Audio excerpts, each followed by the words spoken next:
Um, Jāsāk droši vien ar to, ka es esmu horeografs, dejotājs, jau mazāk dejotājs, vairāk horeografs. Un nesen arī paliku par scenografu. Mainoties laikam ejot uz priekšu, mainās arī kaut kāda mana filozofija, mans redzējums uz mākslu, uz deju vai uz kustību. Un, protams, tas, kas bija svarīgs man 10 gadus atpakaļ, skaidrs, ka šobrīd vairs varbūt nav tik svarīgs.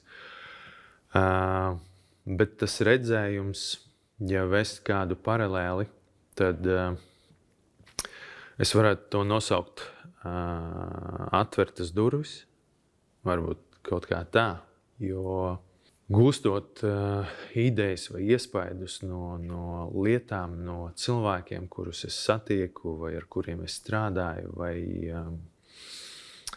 vai tā ir varbūt grāmata vai filma vai kaut kādas ziņas, ko es izlasu, tas viss ir kaut kāds šī brīža notikums, kuru nevar paredzēt. Tas notiek šobrīd šajā laikā. Un tāpēc tas atvērtas durvis baigi palīdz būt tādam emocionāli atvērtam, lai sajust un pieķerties pie šīs kaut kādas mazākās idejas vai pie mazākā impulsa. Un tālāk seko nākamais kaut kāds tāds svarīgs solis, kas ir noticēt sev, kad es esmu spējīgs to izdarīt, izstāstīt šo stāstu, un tas stāsts galvenokārt ir svarīgs man, un droši vien pēc tam viņš varētu uzrunāt arī visus pārējos, kuri skatīsies vai redzēs šo izrādi vai šo realizējumu, teiksim tā. Nav obligāti tā būs dejas izrāde.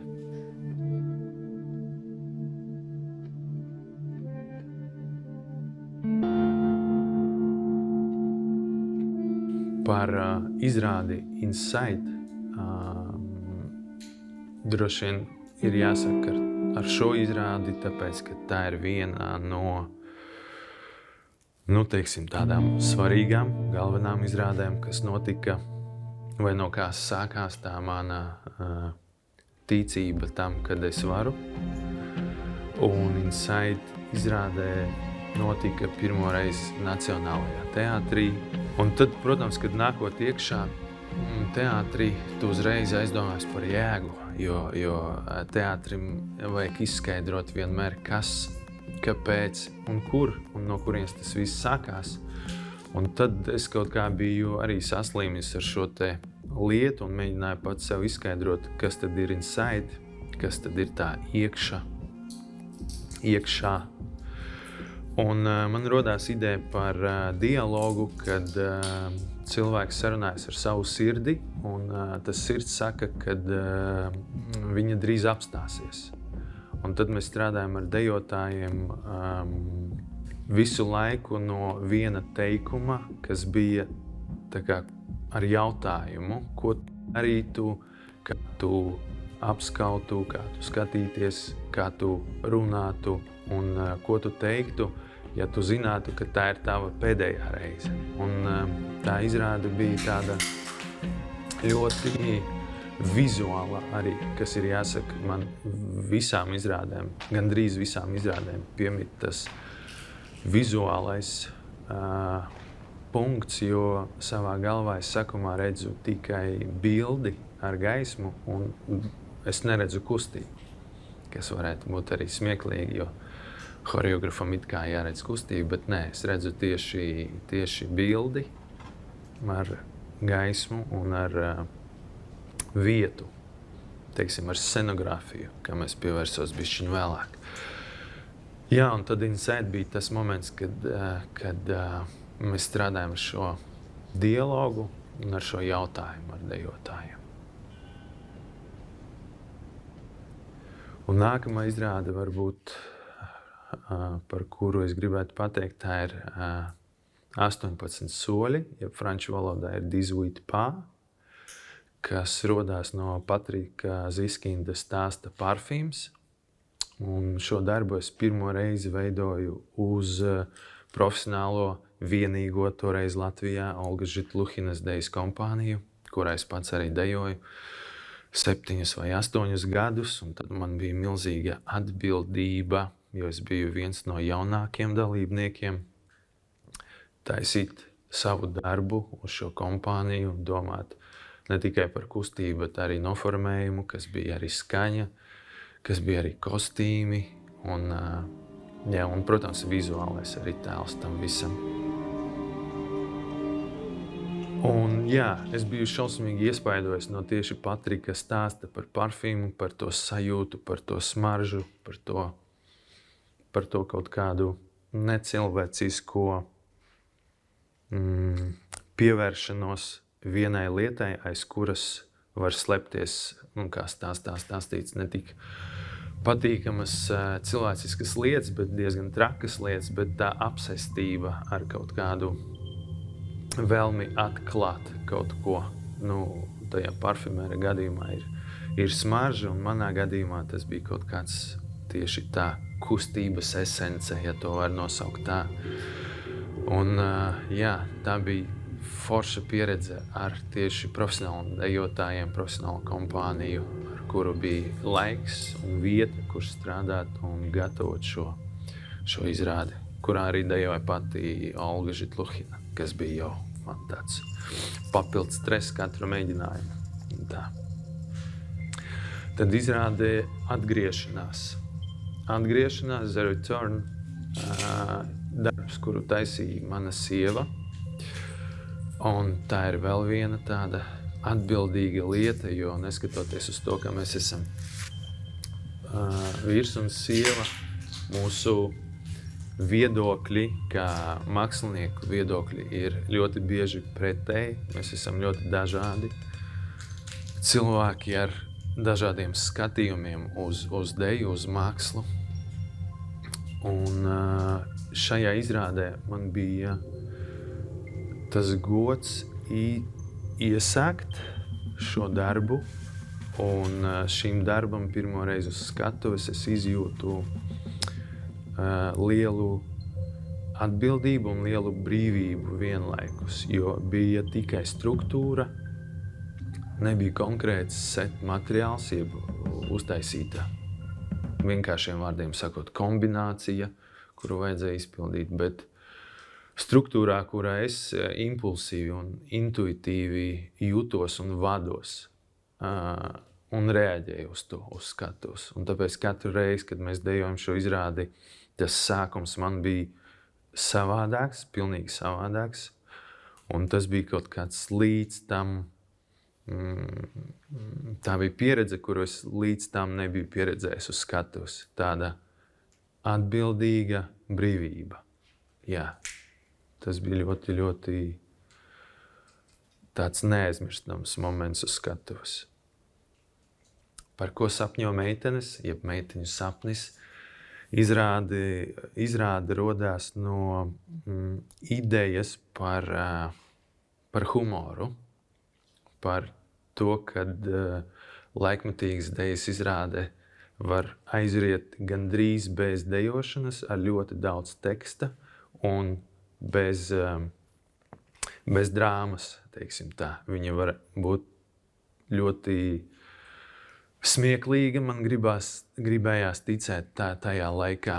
Un, protams, atskatoties šodien uz šo izrādi, es redzu kaut kādas lietas, kuras es nekad nedarītu šobrīd, bet man liekas, ka tāpēc arī ir labi, kad tajā brīdī es biju tajā vecumā un ar tām domām, kuras man ļāva izdarīt šīs lietas, kuras es šodien varbūt jau nedarītu. Un, tas bija ļoti pozitīva pieredze uz skatuves runāt.